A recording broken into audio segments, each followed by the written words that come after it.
लड़के को पता चला कि सबसे अमीर परिवार एक अडॉप्टेड सन चुन रहा है। उसने सोचा कि अगर उसे चुन लिया गया तो वह अपनी बहुत बीमार माँ का ऑपरेशन करवा सकेगा। इसलिए मौके पर भीड़ और शोर का फायदा उठाकर वह चुपके से बच्चों की लाइन में घुस गया। लेकिन असल में वह अमीर आदमी किसी बच्चे को अडॉप्ट नहीं करना चाहता था। ये सब उसकी माँ के दबाव की वजह से हो रहा था। बुजुर्ग महिला ने उसे दो रास्ते दिए थे, या तो वह किसी अमीर लड़की से शादी करे या फिर एक बच्चा अडॉप्ट करे। लेकिन उस आदमी ने दोनों बातों से मना कर दिया और वहाँ से जाने लगा। यह देखकर बुजुर्ग महिला इतनी गुस्सा हो गई कि वह लगभग बेहोश हो गई। तभी लड़का दौड़ कर आया और उसने उन्हें संभाल लिया। जब बुजुर्ग महिला थोड़ी शांत हुई तो उन्होंने देखा कि वह लड़का बिल्कुल उनके बेटे जैसा दिखता था, जैसा वह बचपन में दिखता था। ऑर्फनेज की डायरेक्टर डर गई कि कहीं बुजुर्ग महिला उसे डांट न दे, इसलिए वह लड़के को वहाँ से ले जाने लगी। लेकिन तभी लड़का अचानक घुटनों पर बैठ गया और बोला कि वह जानबूझकर यहाँ नहीं आया था। उसने कहा कि वह अपने पिता को ढूंढने आया है। ये सुनकर बुजुर्ग महिला ने पूछा कि उसका पिता कौन है। लड़के ने कहा कि उसका पिता इसी घर के अंदर है। फिर उसने उस शहर का नाम बताया जहाँ उसके माता पिता पहली बार मिले थे। ये सुनते ही बुजुर्ग महिला चौंक गई। उन्हें याद आया कि 7 साल पहले उनका बेटा 1 साल तक उसी शहर में रहा था। जब उन्हें पता चला कि लड़का 6 साल का है तो उन्हें बहुत बड़ा झटका लगा। उन्हें जोरदार शक हुआ कि यह लड़का उनका पोता हो सकता है। इसलिए वह तुरंत लड़के को लेकर प्रेस कॉन्फ्रेंस में पहुंची, जहां उनका बेटा स्टेज पर स्पीच दे रहा था। जैसे ही लड़के ने स्टेज पर खड़े आदमी को देखा,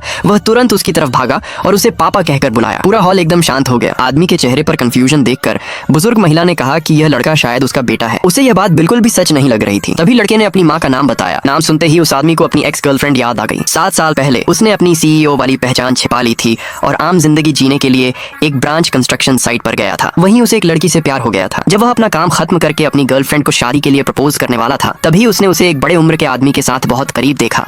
वह उस आदमी से सवाल करने जाने लगा, लेकिन लड़की ने उसे जोर से थप्पड़ मार दिया। उसने कहा कि वह गरीबी में जीते जीते थक चुकी है और अब उससे ब्रेकअप करना चाहती है। फिर वह उस बड़े आदमी के साथ चली गई। उस दिन के बाद से वह आदमी उससे बहुत नफरत करने लगा था। उसे पूरा यकीन था कि यह लड़का उसी औरत का किसी दूसरे आदमी से हुआ बच्चा है। इसलिए उसने लड़के से कहा कि वह तुरंत वहाँ से चला जाए। लड़के ने जल्दी से समझाया कि उसकी माँ की अभी तक शादी नहीं हुई है और वह बहुत गंभीर बीमारी से जूझ रही है। लेकिन आदमी ने उसे ठंडे दिल से धक्का दिया और वहाँ से जाने लगा। बुजुर्ग महिला ने तुरंत लड़के को उठाया। उन्हें विश्वास था कि इतना छोटा बच्चा झूठ नहीं बोले। फिर उन्होंने अपने बटलर को आदेश दिया कि वह पता लगाए कि इतने सालों में लड़के की मां के साथ क्या हुआ। साथ ही उन्होंने बटलर से कहा कि लड़के के बाल का सैंपल लेकर उस आदमी के साथ DNA टेस्ट करवाया जाए। कुछ देर बाद बटलर एक चौंका देने वाली रिपोर्ट लेकर वापस आया। उसने बताया कि लड़के की मां ने बचपन में ही अपने माता पिता को खो दिया था और उसका पालन पोषण उसके मामा ने किया था। जब उस आदमी ने इन्वेस्टिगेशन की फोटोज देखी तो वह वहीं का वहीं खड़ा रह गया। जिस बड़े आदमी को उसने उस दिन देखा था वह कोई और नहीं बल्कि उसकी एक्स गर्लफ्रेंड के मामा थे। उसी पल उसे एहसास हुआ कि इतने सालों तक वह गलत था।